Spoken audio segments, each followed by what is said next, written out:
शतानंद जी के मुख से इस प्रकार विश्वामित्र जी के ब्राह्मणत्व प्राप्त करने की कथा को सुनकर श्री राम और लक्ष्मण जी को बड़े ही आनंद की अनुभूति हुई।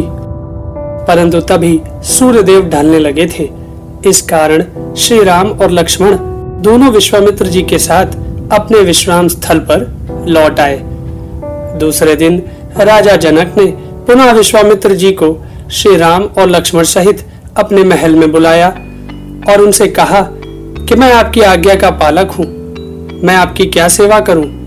राजा जनक के ऐसा कहने पर विश्वामित्र जी ने उनसे कहा कि श्री राम और लक्ष्मण भगवान शंकर के उस श्रेष्ठ धनुष को देखना चाहते हैं जो आपके यहाँ रखा है, और साथ ही यह भी जानना चाहते हैं कि वह श्रेष्ठ धनुष आपके यहाँ किस प्रकार आया और वह किस उद्देश्य से आपके यहाँ रखा हुआ है।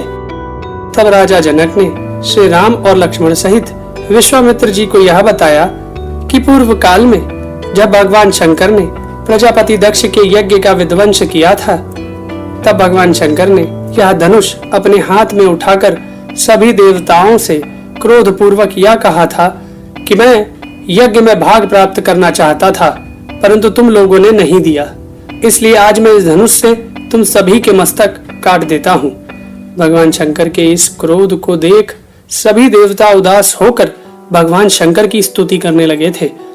अपनी स्तुति से भगवान शंकर जब प्रसन्न हो गए तो उन्होंने अपना यह धनुष देवताओं को अर्पण कर दिया था।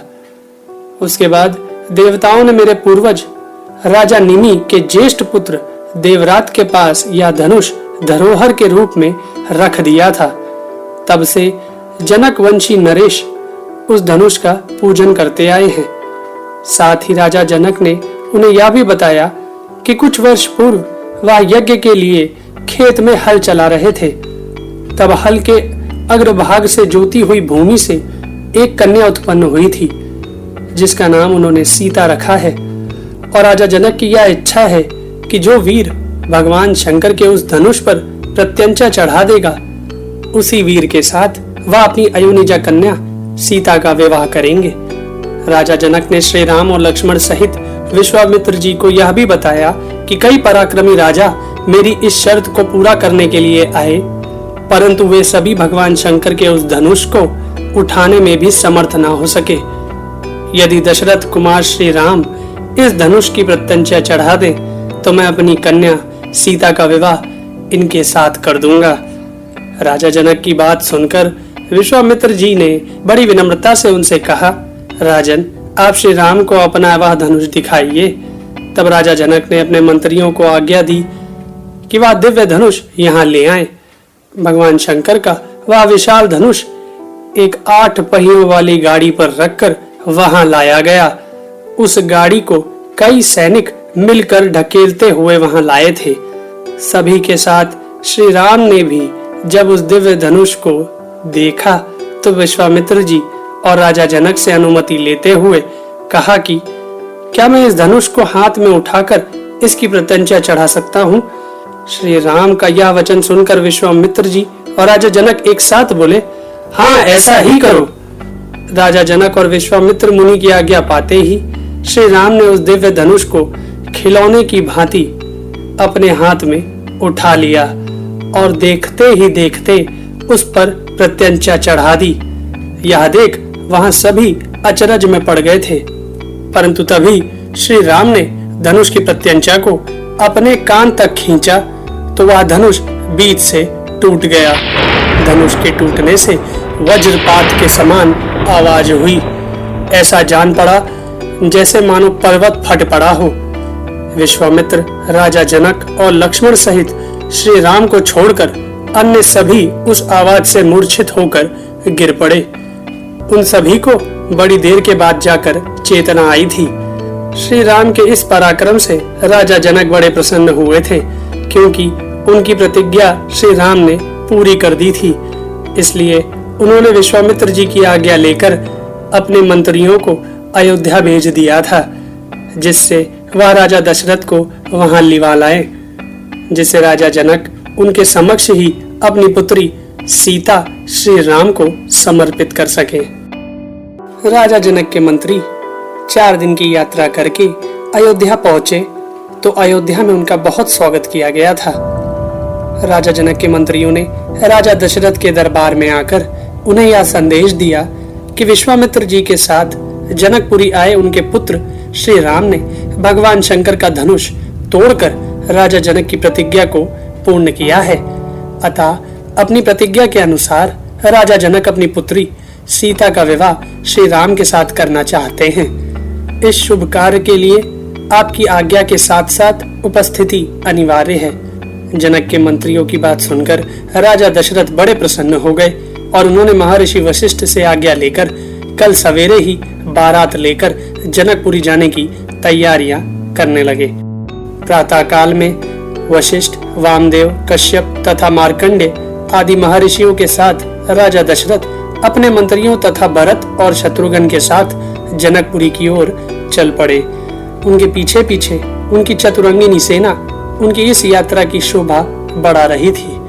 पूरे 4 दिन की यात्रा के बाद राजा दशरथ अपने पुत्र श्री राम की बारात लेकर विदेह देश पहुंच गए थे। राजा जनक ने बड़ी ही प्रसन्नता के साथ राजा दशरथ और सभी महर्षियों के साथ साथ सभी बारातियों का स्वागत सत्कार किया। तभी श्री राम और लक्ष्मण भी विश्वामित्र जी के साथ अपने पिता से मिलने के लिए आए। अपने प्रिय पुत्र राम को देख राजा दशरथ बड़े प्रसन्न हो जाते हैं। राजा जनक अपने पुरोहित शतानंद से बोले कि वह सीता और राम के विवाह के शुभ अवसर पर अपने भाई कुशध्वज को भी बुलाना चाहते हैं। पुरोहित शतानंद की सहमति से राजा जनक अपने दूतों को अपने भाई कुशध्वज को बुलाने के लिए साकंशा नगरी भेज देते हैं। जब राजा जनक के दूत कुशध्वज के पास पहुंचकर उन्हें राजा जनक की ओर से सीता और राम के विवाह का निमंत्रण देते हैं तो वह प्रसन्न होकर अपनी पत्नी तथा दोनों पुत्रियों के साथ मिथिला चले आते हैं। राजा जनक अपने भाई कुशध्वज तथा अपने पुरोहित के साथ जब राजा दशरथ और उनके पुरोहित से विवाह पूर्व जब वार्ता करते हैं तो महर्षि वशिष्ठ राजा दशरथ की कुल परंपरा का परिचय देते हुए कहते हैं कि परमपिता ब्रह्मा से मरीचि की उत्पत्ति हुई। मरीचि के पुत्र कश्यप जी हुए। कश्यप से विवस्वान और विवस्वान से वैवस्वत मनु का जन्म हुआ। मनु के इक्ष्वाकु नामक पुत्र हुआ जो अयोध्या के प्रथम राजा हुए। इक्ष्वाकु के वंश में ही पृथु, त्रिशंकु, मानधाता, सगर, भगीरथ तथा अम्बरीश जैसे पराक्रमी राजा उत्पन्न हुए। अम्बरीश से राजा नहुष हुए। नहुष के ययाति, ययाति के पुत्र नाभाग हुए। नाभाग के पुत्र अज हुए और अज से राजा दशरथ का जन्म हुआ।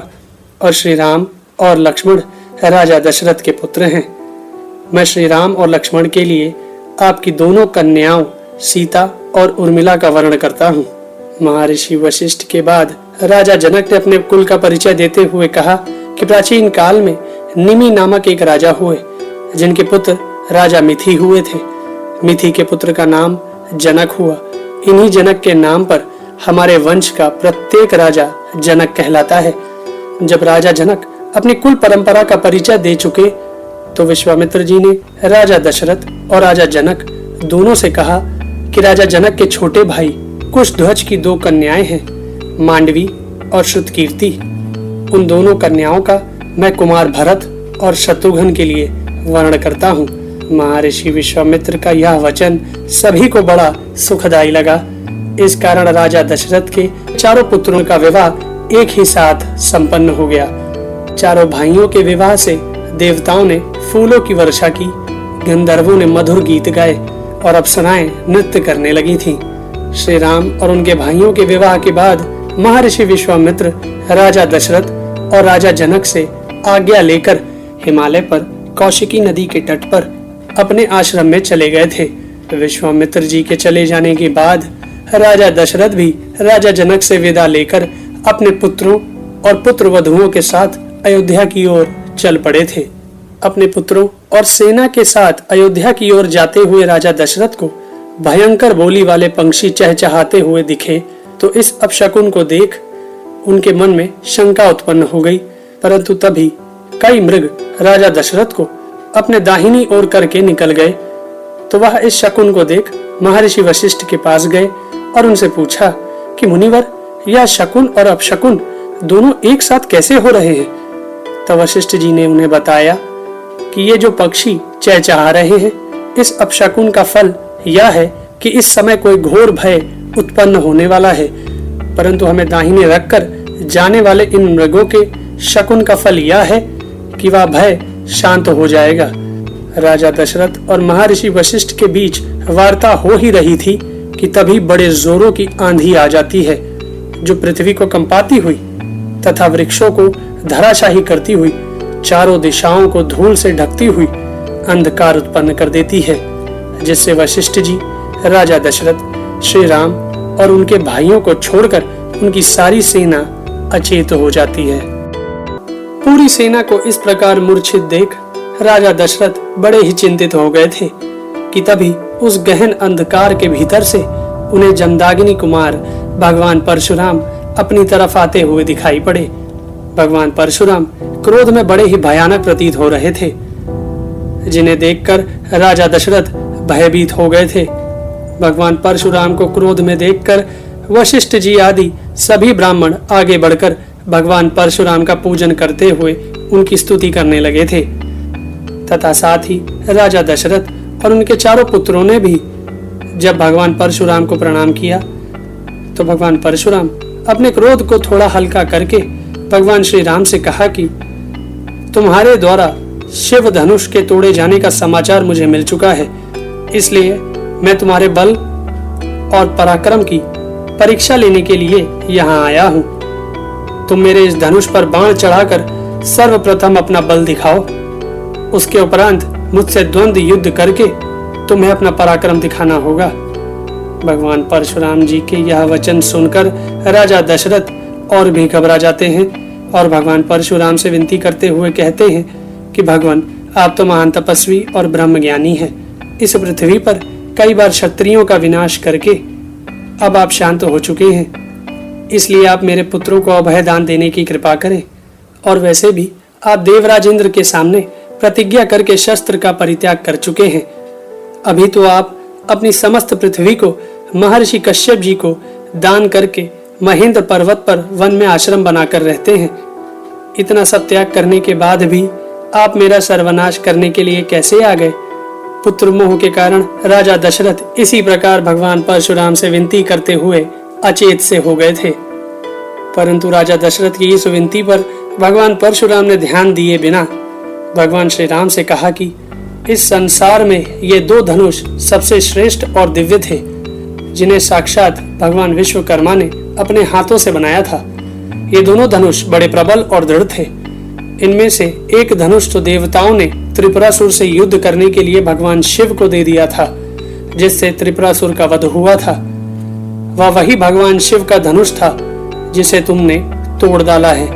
और दूसरा यह धनुष जो मेरे पास है, इसे देवताओं ने भगवान विष्णु को दे दिया था।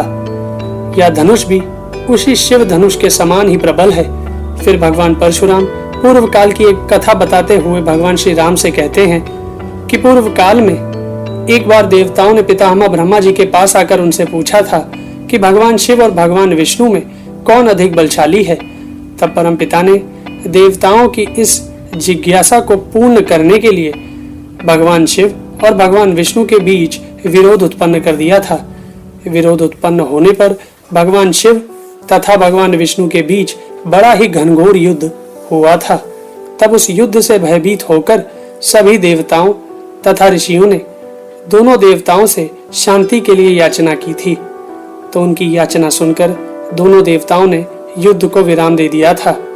परंतु भगवान विष्णु ने अपने पराक्रम से भगवान शिव के धनुष को शिथिल कर दिया था, जिससे देवताओं में भगवान विष्णु को श्रेष्ठ मान लिया गया था। तब क्रोधित होकर भगवान शिव ने बाण सहित अपना धनुष विदेह देश के राजा ऋषि देवरात के हाथ में दे दिया था, और भगवान विष्णु ने अपने इस वैष्णव धनुष को भृगुवंशी ऋचिक मुनि को धरोहर के रूप में दे दिया था। ऋचिक मुनि ने इसे अपने पुत्र, जो कि मेरे पिता थे, महर्षि जमदाग्नि के अधिकार में दे दिया था। तपोबल से संपन्न मेरे पिता महर्षि जमदाग्नि अस्त्र शस्त्रों का परित्याग करके जब ध्यान नष्ट होकर बैठे थे, उस समय कृतवीर कुमार अर्जुन ने उनको मार डाला था। तब मैंने क्रोध में आकर बारंबार पृथ्वी उत्पन्न हुए क्षत्रियों का अनेक बार संहार कर सारी पृथ्वी पर अधिकार कर लिया था। उसके बाद मैंने यज्ञ किया और अपनी सारी पृथ्वी महर्षि कश्यप को दक्षिणा में दे दी। पृथ्वी का दान करके मैं महेंद्र पर्वत पर रहने लगा और वहां तपस्या करके तपोबल से संपन्न हुआ हूँ। आज शिव जी का धनुष तोड़े जाने का समाचार सुनकर मैं यहाँ आया हूँ। यह महान वैष्णव धनुष मेरे पितामहों के अधिकार में रहता चला आया है। तुम इस धनुष पर बाण चढ़ाकर अपने बल को प्रदर्शित करो। यदि तुम ऐसा कर सके तो मैं तुम्हें द्वंद्व युद्ध का अवसर दूंगा। भगवान श्री राम जो स्वयं भगवान विष्णु के अवतार थे, उन्होंने जब वह वैष्णव धनुष और बाण भगवान परशुराम जी के हाथ से लिया तो भगवान परशुराम के भीतर से अपनी वैष्णवी शक्ति को भी वापस ले लिया था।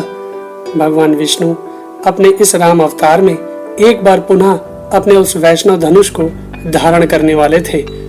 अतः इस दुर्लभ क्षण को देखने के लिए सभी देवता और ऋषि, महर्षि आदि परम पिता ब्रह्मा जी को आगे करके वहां एकत्र हो गए थे।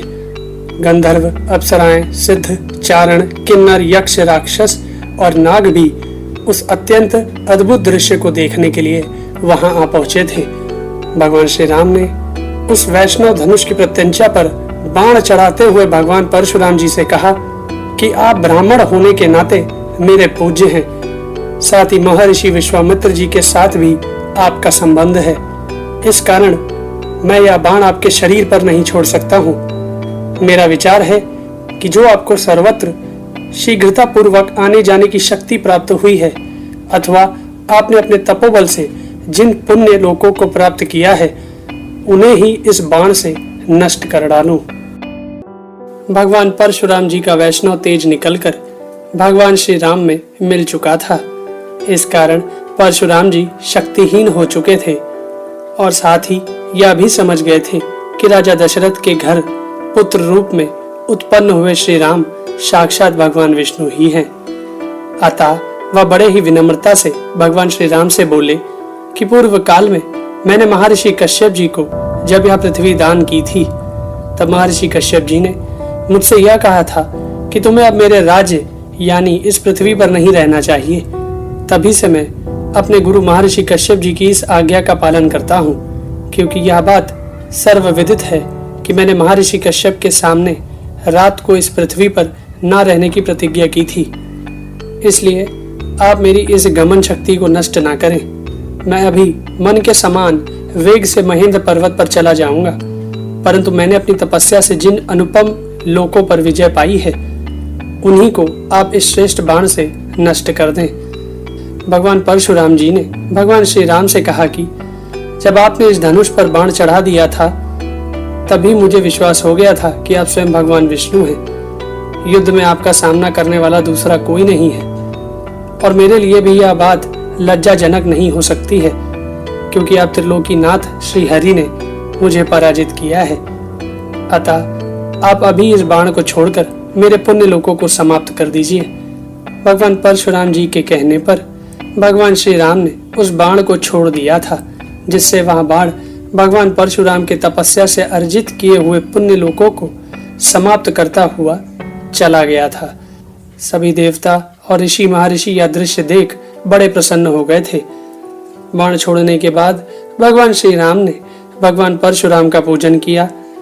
भगवान श्री राम से पूजित होकर भगवान परशुराम जी ने भगवान श्री राम की परिक्रमा की और उनसे अनुमति लेकर मन के समान वेग से महेंद्र पर्वत पर चले गए थे।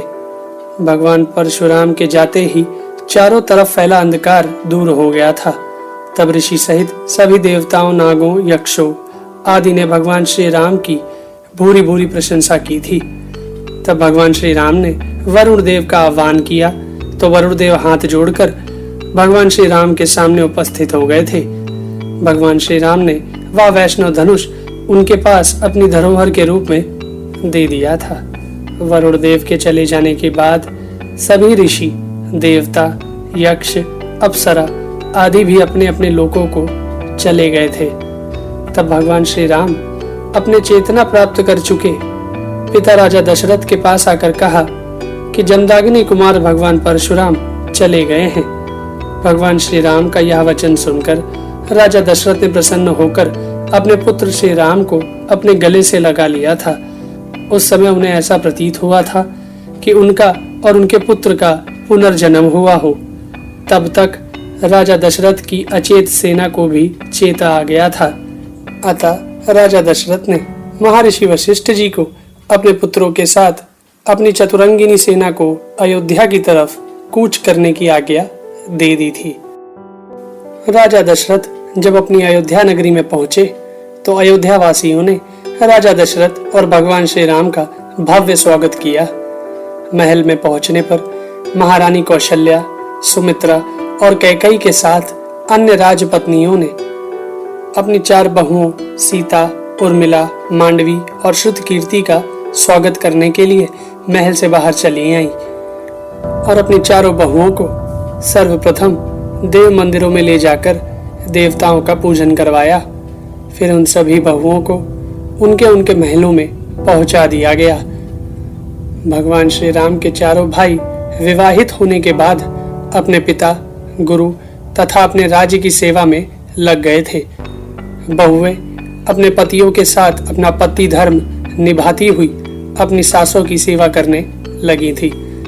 महाराजा दशरथ के कई वर्ष इस प्रकार खुशियों में व्यतीत हो गए कि तभी एक दिन महारानी कैकेयी के भाई युधाजित अयोध्या आए। कैकेयी के भाई युधाजित अपने भांजे भरत को अपने पुत्रों से भी अधिक स्नेह करते थे। इसलिए युधाजित ने अपनी बहन कैकेयी के सामने यह प्रस्ताव रखा कि वह अपने भांजे भरत को अपने साथ कैकेयी ले जाना चाहते हैं। भाई की यह इच्छा देख महारानी कैकेयी ने महाराजा दशरथ के सामने इस प्रस्ताव को रख दिया। महाराजा दशरथ कभी भी अपने पुत्रों को अपने से दूर होने की कल्पना भी नहीं करते थे, परंतु अपनी सबसे प्रिय महारानी कैकेयी के प्रस्ताव को वो अस्वीकार नहीं कर सके और अपने पुत्र भरत को उनके मामा के घर जाने की आज्ञा दे दी। राजकुमार भरत को जब पता चला कि उन्हें मामा के घर जाना है तो वह अपने भाई और सखा शत्रुघ्न के पास गए और उनसे बोले कि वह भी उनके साथ उनके मामा के घर चले, क्योंकि जिस प्रकार भगवान राम बिना अपने भाई लक्ष्मण के अधूरे थे, उसी प्रकार भरत भी बिना शत्रुघ्न के स्वयं को अधूरा ही समझते थे। जिस प्रकार लक्ष्मण कभी भी अपने भाई भगवान श्री राम की आज्ञा का उल्लंघन नहीं किया करते थे, उसी प्रकार शत्रुघ्न भी अपने भाई भरत की आज्ञा की अवहेलना नहीं करते थे। इसलिए वह भरत के साथ उनके मामा के घर जाने को तैयार हो गए। महाराजा दशरथ को जब पता चला कि भरत के साथ शत्रुघ्न भी भरत के मामा के घर जा रहा है तो उन्हें यह सुनकर थोड़ा दुख अवश्य हुआ, परंतु अपने पुत्रों की प्रसन्नता के लिए शत्रुघ्न को भी भरत के साथ कैकेयी जाने की आज्ञा दे दी थी। भरत और शत्रुघ्न के जाने के बाद भगवान श्री राम और लक्ष्मण अपने पिता, गुरु और राज्य की सेवा में और अधिक समय देने लगे थे। राजकुमार भरत के ननिहाल कैकेयी राज में भरत तथा शत्रुघ्न को प्रसन्न रखने के लिए उनकी सभी इच्छाओं को पूर्ण किया जाता है। मामा, नाना आदि सभी लोगों से उन्हें बड़ा ही स्नेह और लाड़ प्यार मिल रहा था, परंतु इन सुखपूर्ण स्थितियों में भी राजकुमार भरत और शत्रुघ्न को अपने वृद्ध पिता की याद कभी नहीं भूलती थी। उसी प्रकार अयोध्या में महाराजा दशरथ भी अपने उन दोनों पुत्र भरत और शत्रुघ्न को सदा स्मरण किया करते थे, जबकि भगवान श्री राम सदा अपनी सेवा से अपने पिता तथा अपनी सभी माताओं को पूर्णतया संतुष्ट रखने का पूर्ण प्रयास करते रहते थे।